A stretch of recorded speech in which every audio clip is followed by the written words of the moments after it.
All right, here's the new to me H&R single shot Topper Deluxe in 12 gauge 3.5 inch Magnum. This gun is fully camo dipped straight out of the factory. All right, let's get over to the bench and we can have a close-up about it. All right, guys, here's the close-up of this shotgun, and that is factory camo dipped. And yes, that is a choke tube there. We'll go over that in a second. And I don't remember what kind of camo this is. There you can see the H&R, Harrington and Richardson. And then in the top, this is the Topper Deluxe. It's 3.5 inch chamber. It's a hard time reading it because the camo is really thick that they put over this. Must have some sort of primer before they dip it, and it's real thick, but they dip every part of the gun. So even the hammer to the action spring, everything got dipped. So you could tell this one's brand new. I have these in the factory box. It's in the attic. I forgot to bring it down. But these have never had, they still have the factory holes. Never threaded the original sling swivels in. And yeah, that is correct. Iron sights, adjustable iron sights to actually sight this gun in.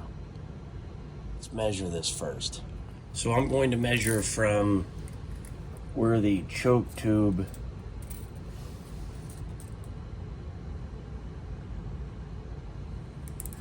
I'm going to measure at the end of the barrel to the end of the chamber, getting about 20, just about 23 inches or so.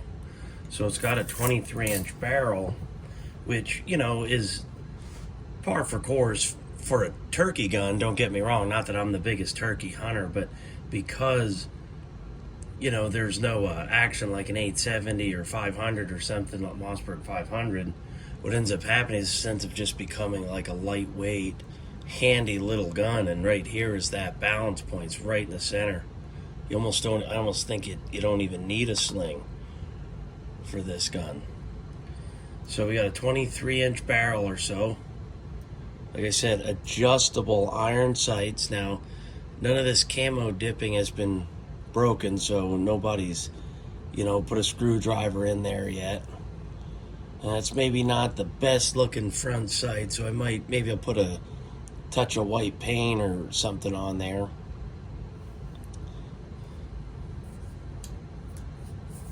But it's the same thing on the other side. And I don't know what camo this is, by the way. It's old, you know, maybe some sort of 80s camouflage. With this gun, to me, you know, as long as you think you only need one shot, I believe this is the ultimate turkey gun. So let's take the choke tube out and we'll measure it, because this is a factory, it's a factory choke tube. They must have dipped it while it was on the gun. It actually lines up, but if you go to just tighten it that extra eighth of a turn, the camo no longer lines up. And this is just good old standard Mossberg Invector chokes. This is, you know, what they call first gen chokes. So this bore is probably a 720 or 725 at biggest if I had an inside mic to check it. But what I'll do is I'll measure the exit end, since that's really all I can go by. But yeah, you could tell this has not been used. It's got some anti-seize on the threads because of me. All right, let's measure the inside, the exit end. So it's definitely a turkey choke. 672. Now it's for hard. This is dial calipers. These aren't meant for real precision work. So 672, 673. So it's definitely a turkey choke, but you know, I don't know when this gun was made. Okay, I'm guessing this is 90s. I'm guessing. I could look up the serial number. I'm sure I could find out. I'm guessing it's 90s. So we're not going to use this because I've got something else going on. So I had to order choke tubes a while ago, and I needed to hit my 3 to get the discount and the free shipping. So I said, you know what? I'm going to get this choke tube that I know can handle everything. So this, if you're familiar with this is a True Lock. This is a Pinhoti choke. These are their world famous turkey chokes. This is a 660 restriction, and I went with a 660 because I'm going to be shooting tungsten out of it. And this is, as you can see, tungsten approved. So these are real long. These bores are really tight, so they give themselves a little bit extra time to reduce it down to the exit diameter that they specify, because the bores are so tight in these guns. Alright, so I'm going to quick thread this in. So when I ordered this, like I said, I just ordered it for the equivalent of a Mossberg 500, which would have the same bore and thread pattern and everything. If you're looking at one of those new 930s or 940s especially, they use the same size choke, same threads, same, you know, they're real short and they look like the original Invector, but they're actually not. They're, I believe they're called X Factor, because the bores are opened up on the 930, 940s to, I think it's 735. So they open them up a little bit to make them a bit more forgiving, a much better idea. So these real tight chamber guns like this and the old 500s and whatnot, I think 3.5-inch shells, they just don't pattern as good out of them. There's a reason that Winchester and Browning backbore their barrels.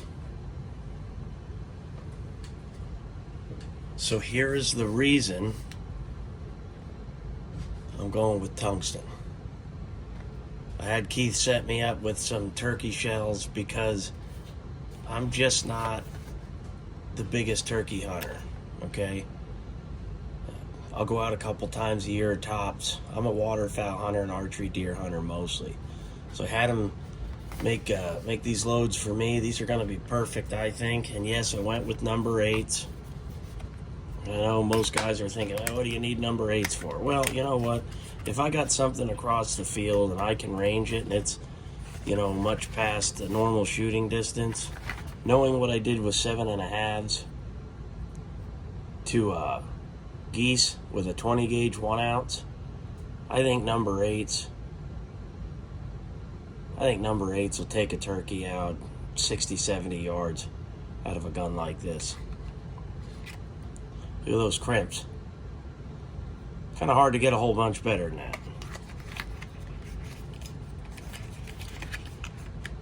And I'll just quick do a little sidebar, show you what else I got from them.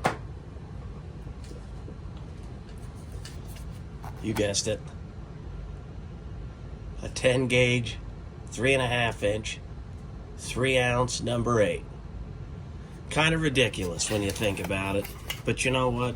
If you're using a 10 gauge, it's just a little ridiculous anyway, I think. You know, with TSS, there's nothing a 20 gauge can't do. So at this point, you know, I'm doing it because I want to.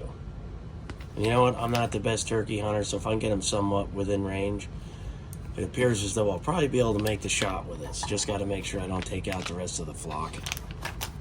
So I also have these from years ago when I got into turkey hunting. And this is back in my youth. You could tell that's an old box. And that was the good old days when I thought you needed 3.5-inch shells. In a 12 gauge. Obviously in a 10 gauge, it's a different discussion, but in a 12 gauge, this is where we're at. So I've had these for quite a while. I've only shot a few of these out of this particular box.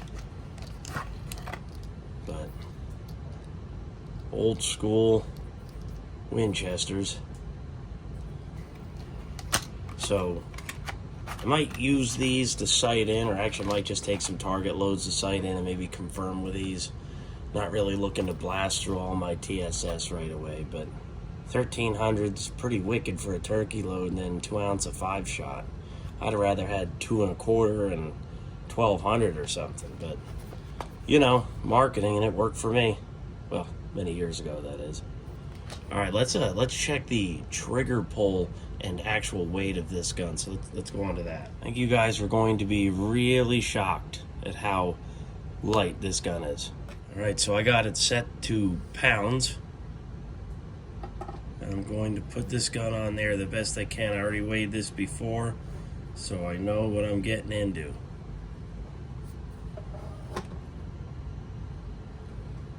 Five 0.8 pounds.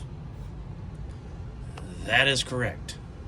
This gun is light. Honestly, I'm shocked it weighs that much.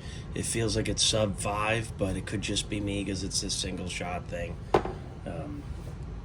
But yeah, 5.8 pounds, guys. Why don't you shove one of Keith's 2 and I think 3/4 ounce, 3.5 inch 12 gauge. This thing would probably about break your collarbone. So this is a pretty neat gun, and I like it because it's lightweight, simple to carry, it's short, it's got adjustable iron sights. You change your choke to it. This is like the ultimate turkey gun to a guy like me, but you know, 5.8 pounds, you have to pick yourself up off the ground after you shoot it. So here I've got my Lyman trigger pull gauge, okay? Let me set it. I got a snap cap in here. I checked the chamber off camera so no safety Nazis lose their minds.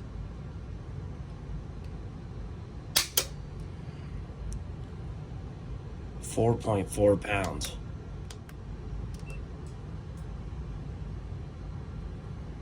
Let's try that one more time.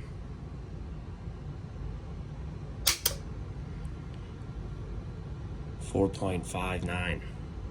So this trigger's pretty damn consistent and good, and I'll tell you, there's not much creep. There's not much creep at all. There's no pre-travel. It's like a glass rod. It's a hell of a trigger for, you know, what the gun is. All right, guys, we're gonna end the video out this way. Figured I'd show you guys this turkey gun. I actually picked this up probably about 5-6 months ago at a local shop where I was working at the time, and I saw it there. It looked brand spanking new. I don't believe this was ever hunted with, shot, or anything. There's nothing in the bore or anything. It's a really, really, really nice gun. Quite impressive. It's almost hard to believe I found it. Ended up getting it for $300 out the door, so I was pretty satisfied with that. You know, and I know you can buy other stuff, but I really only think you need a single shot. The 2 turkey guns I have are both H&R single shots. You know, I have no problem, you know, spending a little bit more on something that's better and nicer, but like for turkeys, you're really mostly going to get one shot. Let's face it. Everything happens pretty quick with them, so you know the odds of getting a second shot off and it being successful pretty low. So one shot for me, I'd rather have just one really good shot than I would, you know, a gun that can repeat and maybe not be as capable. But you know, this is a lightweight gun.